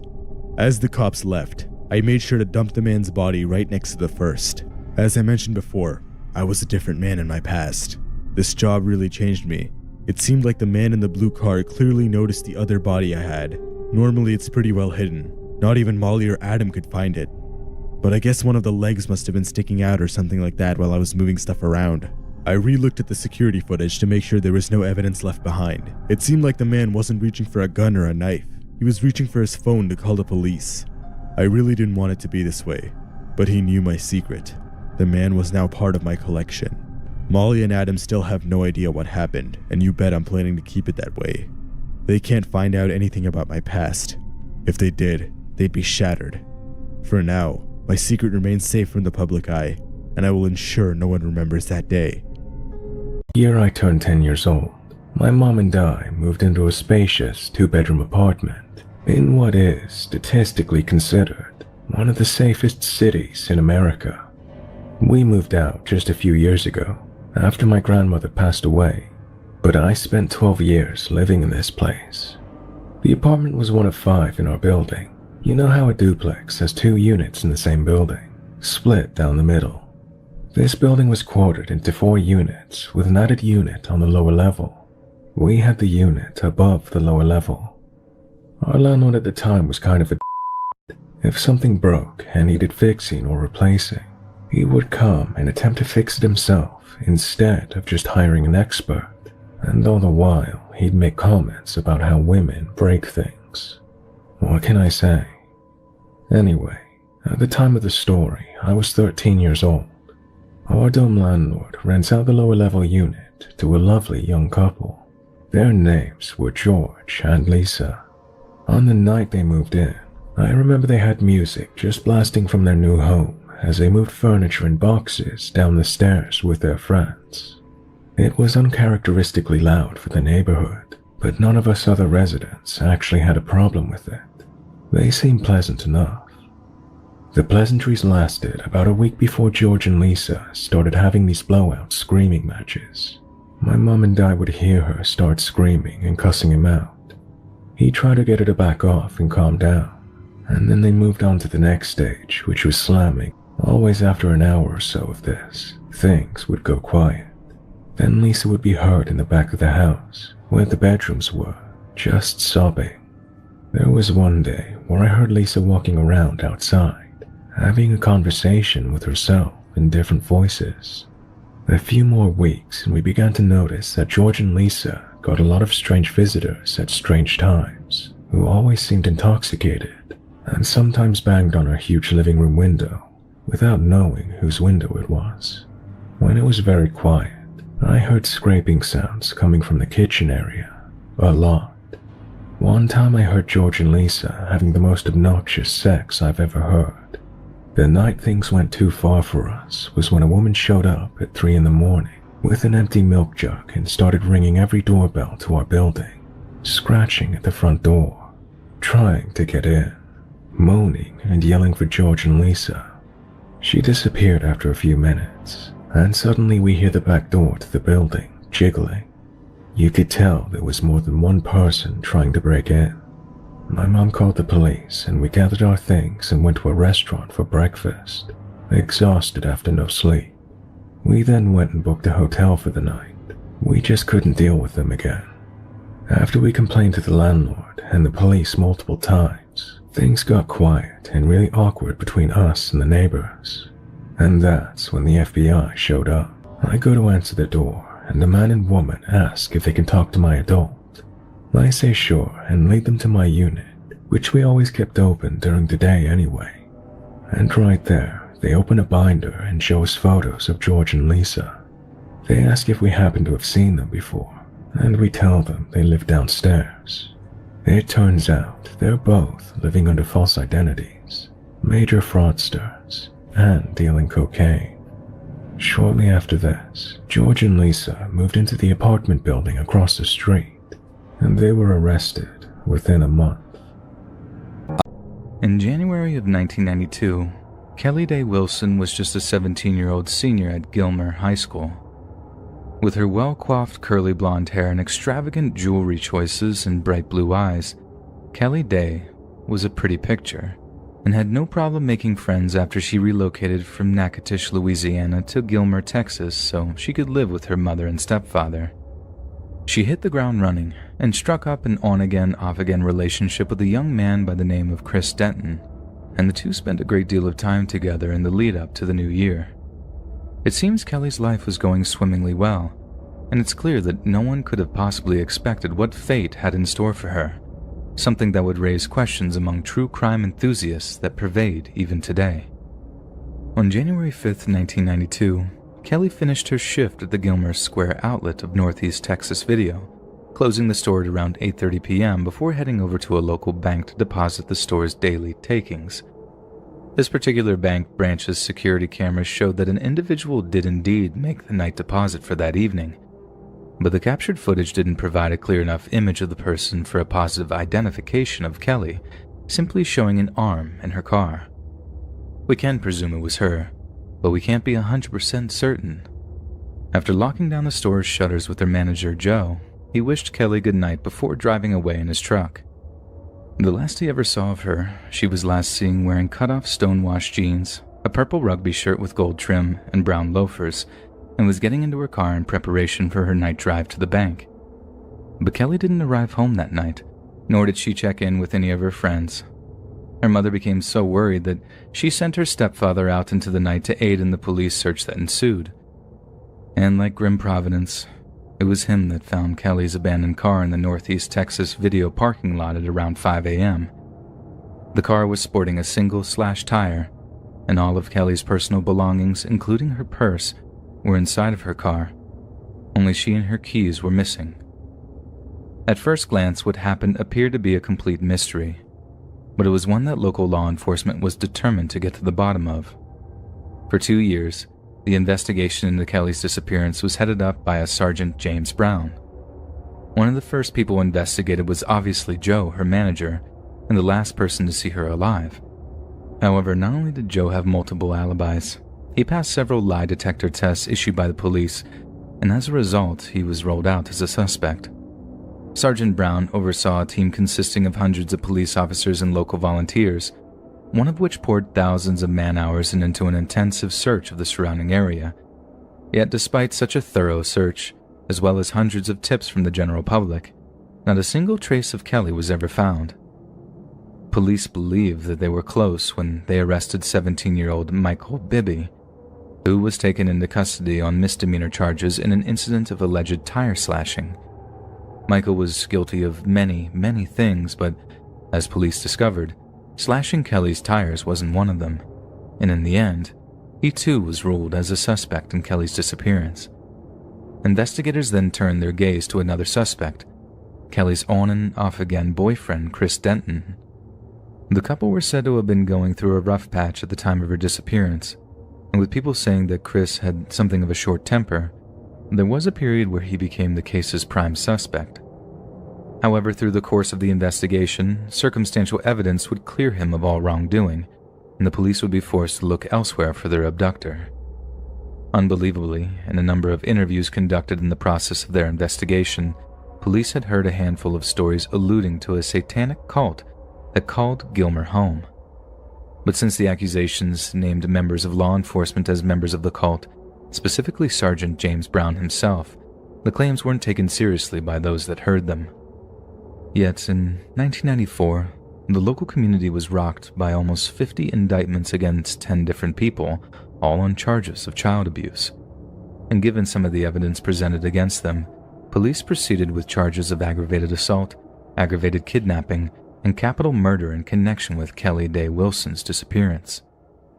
It's at this point that Kelly's story seems to intersect with that of the Kerr family, because in 1990, a man named Wendell Kerr told his wife, Loretta, that he wanted a divorce, kicking off a chain of events that would bring prosecutors their one best chance at finding the perpetrator.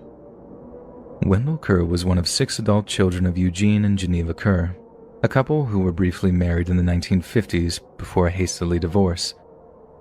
Geneva Kerr went on to marry 2 other men, both of whom died before Geneva remarried Eugene, making him both her first and her 4th husband. According to their children, Eugene and Geneva Kerr abused their children on a daily basis. A relative later confirmed their claims of carnal abuse and spoke of witnessing daily incidents of indecent assault.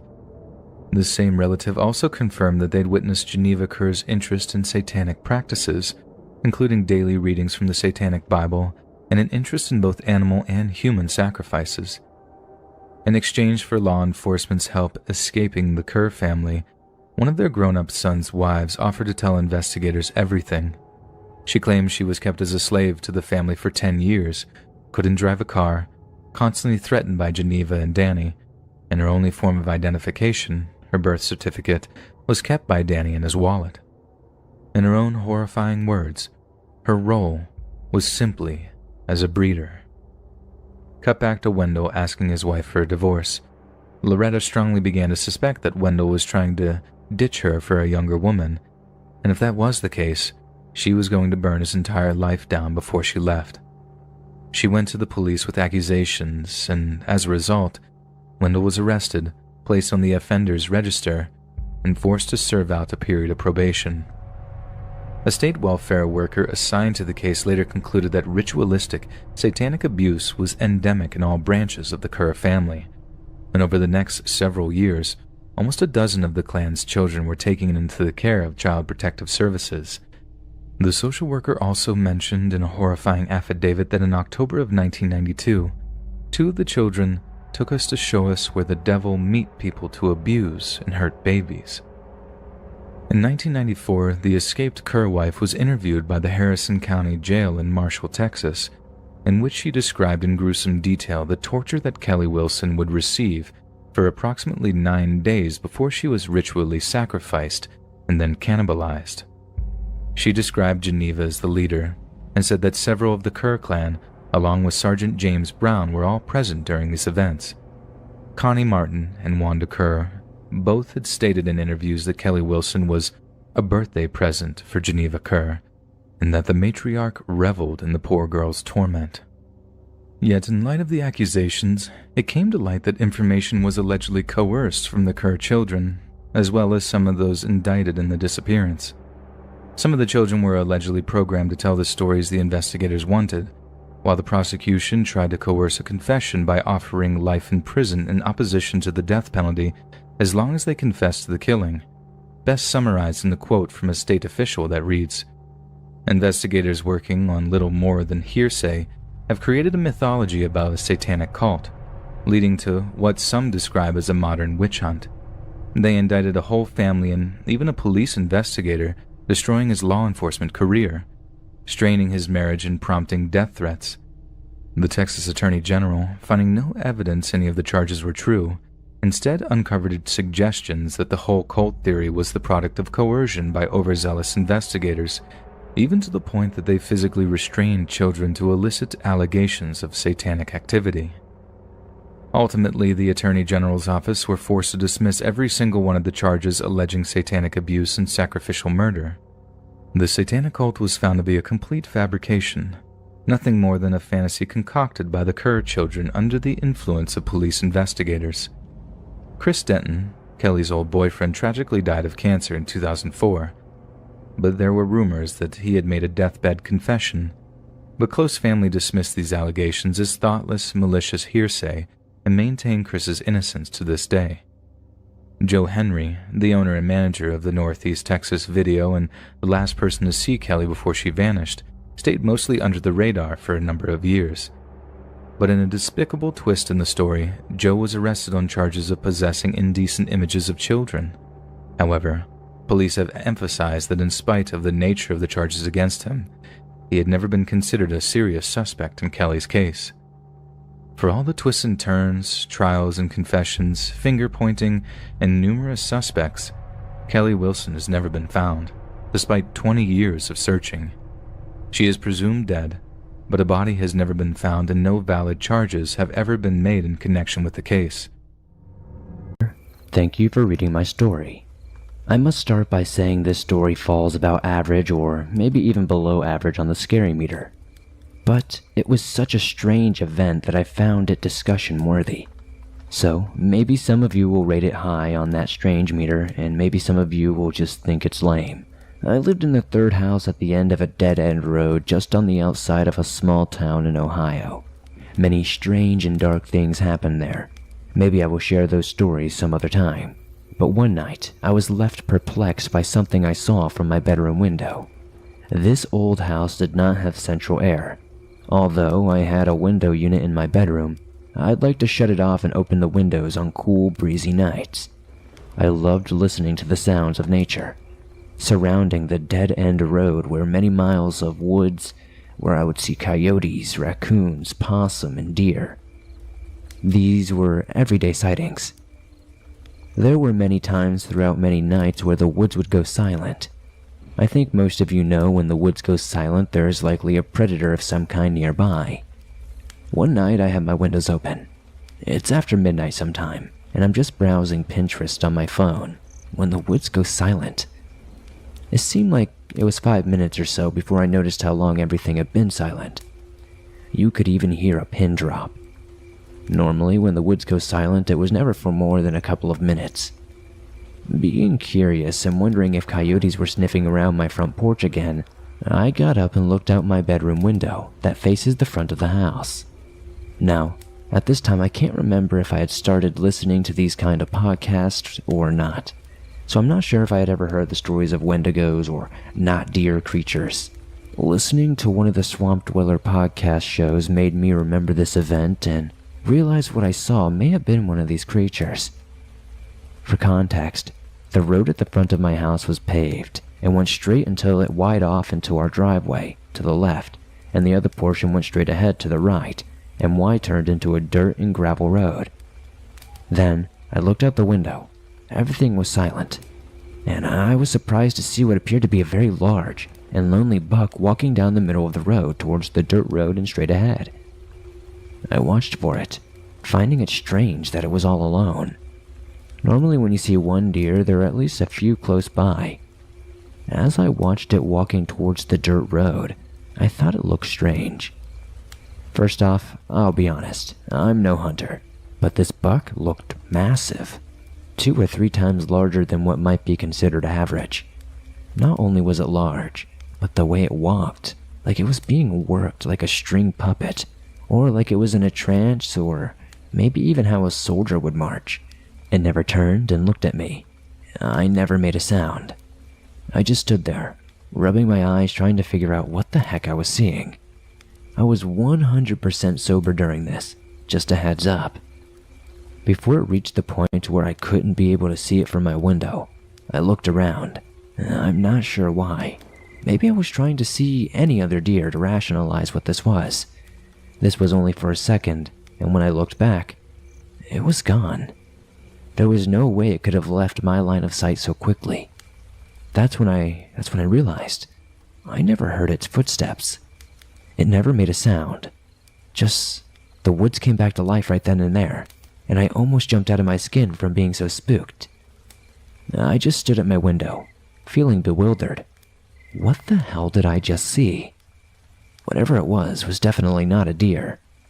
This thing made the forest, which was usually very loud at night, go dead quiet. The way it walked, its size, how it just disappeared. The whole situation was just so bizarre. I thought about telling my roommate what I saw, but he was not a sensitive person and not a big believer in the unknown or the paranormal. Although a year or 2 later, when the house was being renovated, he started to believe. But hey, that's another story entirely. So there it is, my potential not deer sighting. Like I said, it's not the scariest story, but it's a head scratcher. Do any of you have a similar story? Can anyone tell me what they think I saw, or what they think the not deer was doing marching down the road just to disappear? I feel like if I had made a sound or engaged with it, the situation may have escalated.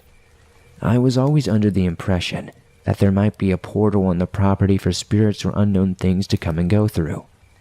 Is that what the not deer was doing? Just taking the portal back to hell for a dinner engagement with Satan? My neighbor Gary has lived across the street from our house ever since we moved in. He's a nice guy, like perennially nice. Never has a bad word to say about anyone. Always sees the best in people. He never fails to see things in a positive light and has been a welcome fixture at every barbecue or block party we've ever thrown. But this latest crisis has been pretty hard on Gary and his family, and over the past few weeks I've noticed some pretty disturbing changes in his behavior. Changes that have meant that Gary went from being the Ned Flanders personality clone we love so much to being someone that I'm quite frankly terrified of. I remember when we first heard rumors of a lockdown coming, Gary came over to talk about it. He was his usual jolly self, laughing off the scaremongering coming from the media, but as we talked about a shortage on food and hand sanitizer becoming a reality, he grew unsettled in a way I'd never really seen before. Gary has 2 young kids, but he also has his elderly mother living with him. He once told me he just didn't have the heart to put her in a home, how that seemed way too much like abandonment. Gary was just that kind of guy. At least he was that kind of guy. I only really started noticing the change when he came home one day with a trunk loaded with groceries. Not just the trunk either. The back seat of his SUV was overloaded with paper grocery bags.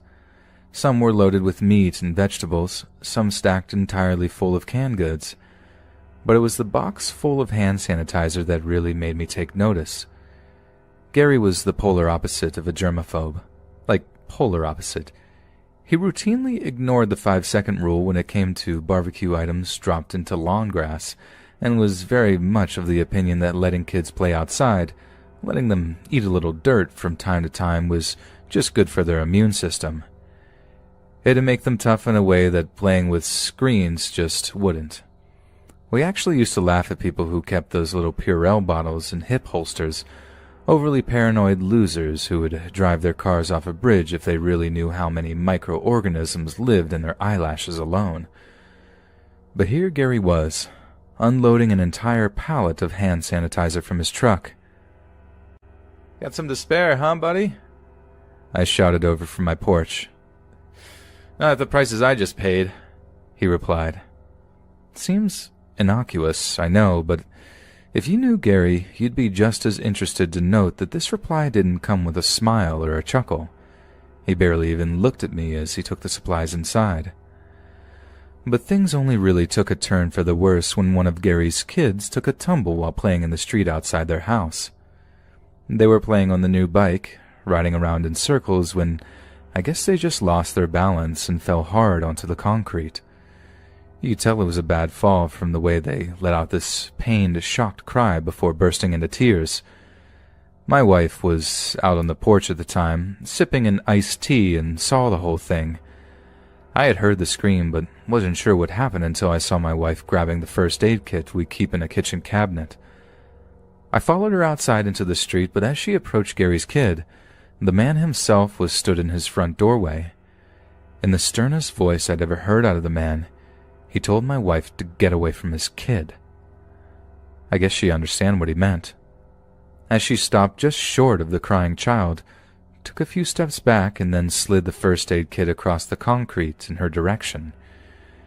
Gary's other kid was old enough to know what that first aid kit was, but as he tried to pick it up off the ground, Gary erupted at him to not touch that frickin' thing and to get back inside the house. My wife apologized for her hastiness, but assured Gary she had the best of intentions. And for the first time in 4 or 5 years since we'd moved into the neighborhood, I actually found myself getting angry with him. He didn't even acknowledge my wife's apology, giving us both a contemptuous look as he closed and locked the front door behind him. A few days later, we saw the same kid who fell wearing a makeshift sling and looked pretty miserable. It took us a while to put 2 and 2 together, but we did, and we realized that Gary hadn't, nor had any intention of taking his kid to the hospital to get their arm looked at by a doctor. It was only then did it really hit me just how bad this whole pandemic thing was affecting him. He wasn't just taking precautions, as the rest of us were.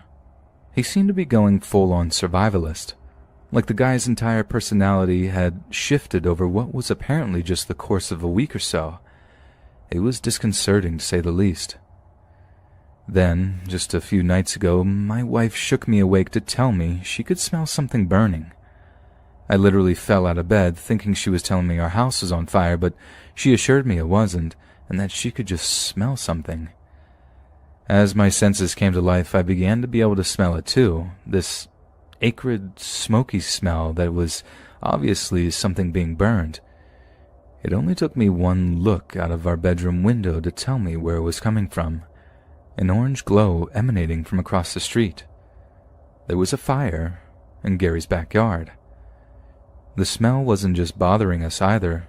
Almost every bedroom light of every house in the block was switched on, and I could see some similarly irritated neighbors floating by their windows, trying to find out where the stench was coming from. I decided to just suck it up, go over, and ask him to put the fire out. God knows what he was burning, but I knew from the smell that it wasn't healthy. But no sooner had I crossed onto Gary's half of the street, he appears from his backyard gate. At least I figured it was Gary. I couldn't see his face. It was covered up with one of those old Gulf War-era gas masks, the kind with the big round glass eyes that made him look more simian than human. That, along with the 12-gauge shotgun that he had firmly in his grip, sent a shiver of fear running through me. "Get away from my house, Martin!" His words were muffled by the mask, but it was clear what he said. "Gary, buddy, that fire's—" "Get away from my house, Martin!" He never called me Martin, always Marty. It was the first time I'd ever heard him call me by my actual name. I just did the smart thing. I backed off, hands raised, slow enough to keep him from freaking out and shooting me dead right there in the street. I haven't talked to or seen Gary for the past few days, and I'm more than willing to give him the space he and his family need, if that's what it takes for him to stay sane.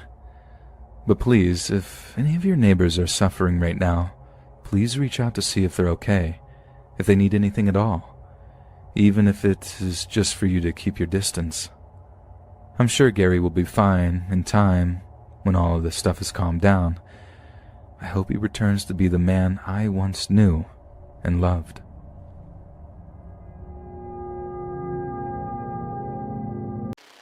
I know when most people think of a female clown, they immediately think of the charismatic and very sexy Batman villain Harley Quinn, but I promise they're not all like that. Back in 2012, I was walking home one night at around 9. I live in Gilbert, Arizona, and was walking by a large wide open park with a couple of soccer fields and basketball courts when I noticed something out of the corner of my eye. The overhead lights were still on and illuminating the fields, and I noticed someone sitting cross-legged out on the grass. I pulled out my earbuds and stepped off the sidewalk to get a closer look. At first, I thought maybe it was someone who had hurt themselves, but as I took a few steps closer, I noticed that it was a young woman, perhaps in her early 20s, leaning forward over something. It was hard to tell her exact age because her face was covered in white makeup, and a red heart and a black spade painted on her cheeks. Her top lip was painted black, and her bottom lip dark red. She was wearing a gray hoodie with the hood up, but had 2 holes cut on either side to accommodate her blonde pigtails. I stopped in my tracks and glanced around, convinced that this was a YouTube prank or something. But we were in the middle of a wide open area, and aside from the occasional car passing by, we seemed completely alone. The clown lady was wearing bright red sneakers, torn jeans, and some kind of clawed glove on her right hand like Freddy Krueger. I was only a dozen feet or so away, close enough to say something, but I decided to back away slowly and not engage in whatever she was doing. As I took a step back, she called out to me without looking up. "Where are you going? Come here!" "Nah, I'm good," I replied, and continued to walk away. For the first time, she looked up and smiled way too big, showcasing far more teeth and gums than was necessary. She raised the clawed hand, and I noticed that at the ends of each fingertip was a sharp point, like a thumbtack. "You sure? More for me then." That's when she pulled out a large kitchen knife, the size of an ear of corn, and started cutting into the thing on the ground. I glanced back down and noticed the thing that she was leaning over appeared to be a dead bird of some kind, and she was using her clawed hand to pull the feathers off. She stabbed at the bird with the blade, and then pulled out a flask out of her pocket and threw back a swig. I nearly fell backwards into the road as I maneuvered myself off the grass and onto the sidewalk. I didn't want to turn my back on her the whole time, convinced that it was a prank, and I should start looking around in every direction for someone with a camera or a phone. But there was no one else even remotely close by, and no place they could be hiding either. I quickly turned around and power walked down the sidewalk towards my apartment complex. As I reached the intersection, I was forced to wait for the traffic light to change so I could cross safely. My earbuds were back in, but I honestly wasn't listening to the music. I was so confused and unnerved by what I had just seen. I glanced over my shoulder and saw to my horror that the lady clown was walking up the sidewalk towards me, appearing to be looking directly at me. I wrenched out my earbuds again, glanced both ways, up and down the street, and even though the light was still green and the cars had the right-of-way, I sprinted across. When I reached the other side, I turned and saw that she was still approaching the intersection. She waved at me with her clawed hand, and a few feathers fluttered to the ground. She called out to me. Don't get killed tonight. At least I'm pretty sure that's what she said. There were sounds of traffic muffling her voice. I literally ran home, entered my gated apartment complex, and went the long way around the building just to make sure I wasn't being followed. I then climbed up the stairs, locked both of my locks, and stared out my peephole in a panic. For about 5 minutes before I finally calmed down, I didn't turn on any lights in the apartment, and instead used my phone to navigate to my bedroom, and then used a light from my laptop screen to change and go to bed. The following day, when the sun was high in the sky, I double-checked the spot where the clown lady had been, and the mutilated remains of a bird were lying on the grass. A few weeks later, I saw her again in broad daylight. I was driving my friend's car and noticed her walking down the sidewalk in full makeup in the exact same hoodie, dragging a garbage bag behind her. I turned the car around out of morbid curiosity and followed her for about a half mile, pulling over on the side of the road to let her walk ahead for a while and slowly continuing on. When she reached a wide open plot of dirt, I saw her pull out what looked like to be a dead rat from the garbage bag. She cut it open with a switchblade and wrung it out like a sponge, blood spilling onto the ground, and probably all over her clothes as well. That's when she turned towards me, and with blood running down her fingers, raised her right hand and put her thumb between her index finger and middle finger. This is known as giving someone the fig, and if anything, it's even more obscene than raising your middle finger. I immediately backed the car up and got the hell out of there. It's not that when she turned towards me that bothered me. She easily could have realized that she was being followed. It was the gesture she gave me. It's one I commonly use at people in traffic, and I always get a kick out of it because hardly anyone knows what that means. But I've never seen anyone else use it in my life, and the fact that she did really shook me. I mean, what are the chances she knew that I would understand it? I've since moved, but my buddy still lives out there, and occasionally tells me he spots her wandering the side of the road. So next time you're in Gilbert, keep an eye out. This happened during autumn of 2013. I was working as a delivery boy for a pizza place. I lived in southern Ontario, in a fairly modestly sized city. I was doing what was possibly the longest drive that I'd ever taken for a delivery. It was in the middle of a forested area, about 25 minutes away from the place I worked at. The place that I worked for is on the outskirts of the city, so it wasn't really unusual for us to get rural deliveries. When I finally pulled up to the address in question, it was an old, disheveled, dilapidated house, totally surrounded by forest. I called on my boss and I asked him twice just to make sure this is the correct address. I could tell he was in a crappy mood, so I didn't want to bother him any further. I just took a deep breath and then walked to the front door of the house. There was no doorbell, so I decided to knock loudly just to make sure that the residents heard me. No response. I waited for about a minute before knocking again, saying that I was the pizza guy. Still no response. As I began to turn around to get back to my car, I saw a pair of eyes from an open window, staring intently and directly at me. After about 5 seconds of that person staring at me so eerily, I just dropped the pizza and ran back to my car.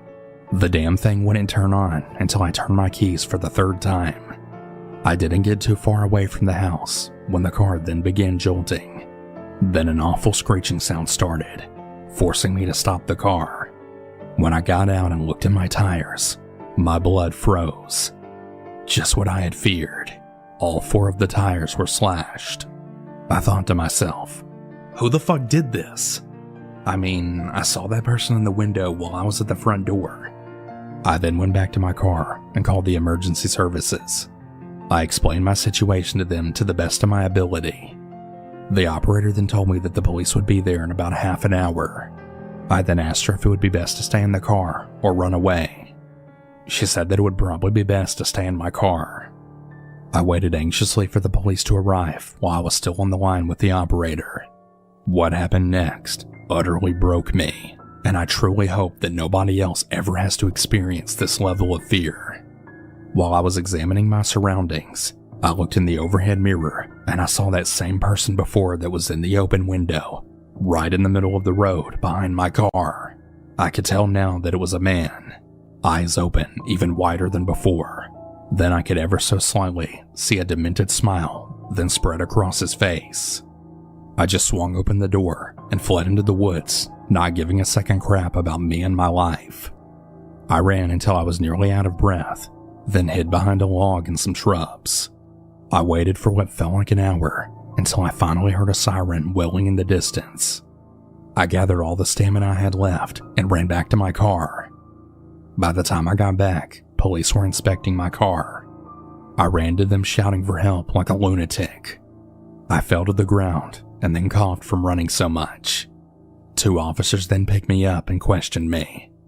I told them the situation, and they sent most of the officers in the house, but one stayed with me for company. Eventually, the officers came out with a knife, obviously the one used to slash my tires. One officer said that it was probably some sick, insane couple who did this, given that I saw the man.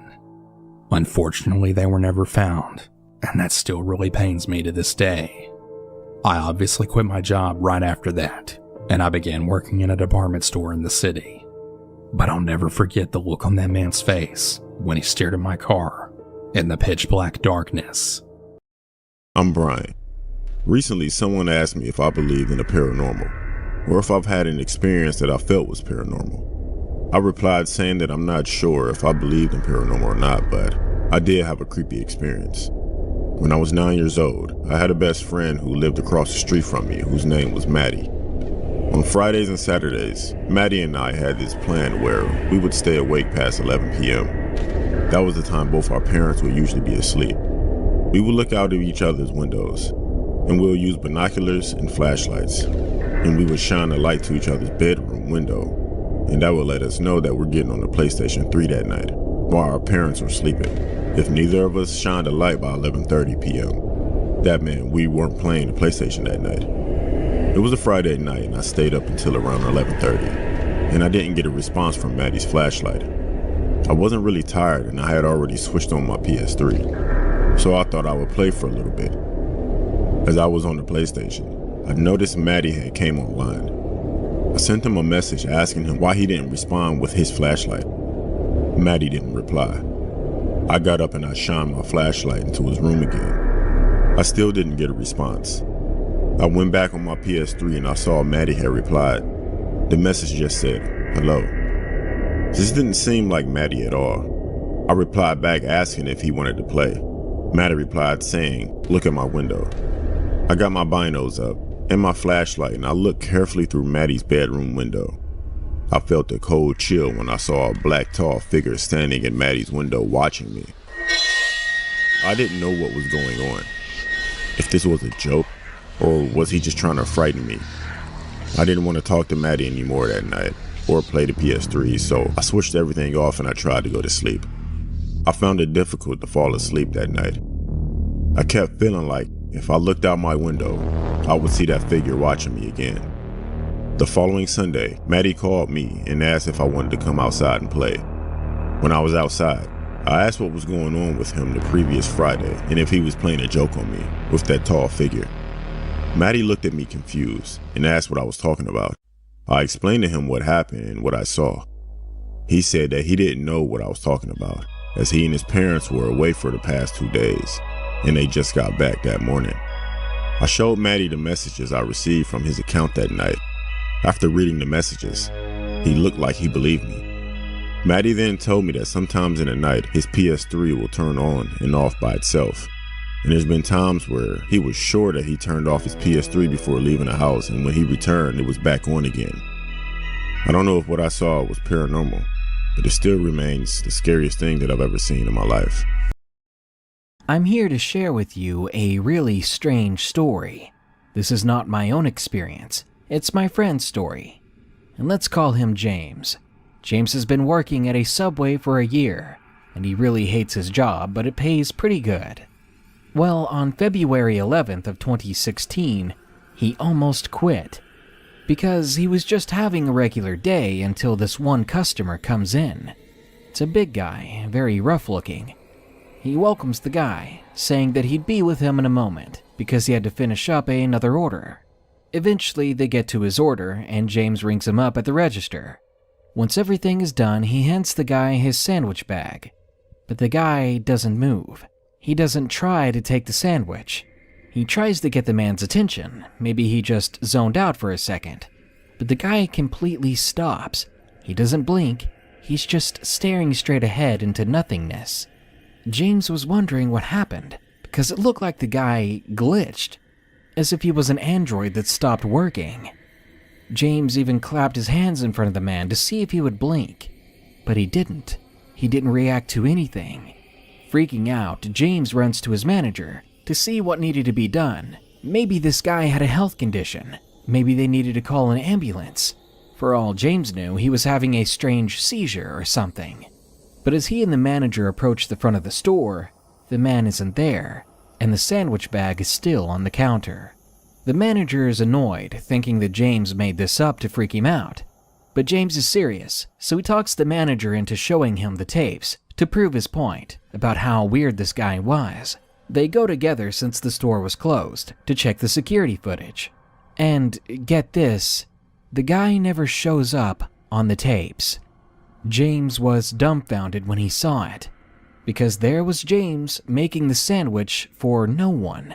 Now, my friend may be a stoner every other weekend when he can, but he's definitely never been known to hallucinate. He still doesn't know what happened that day.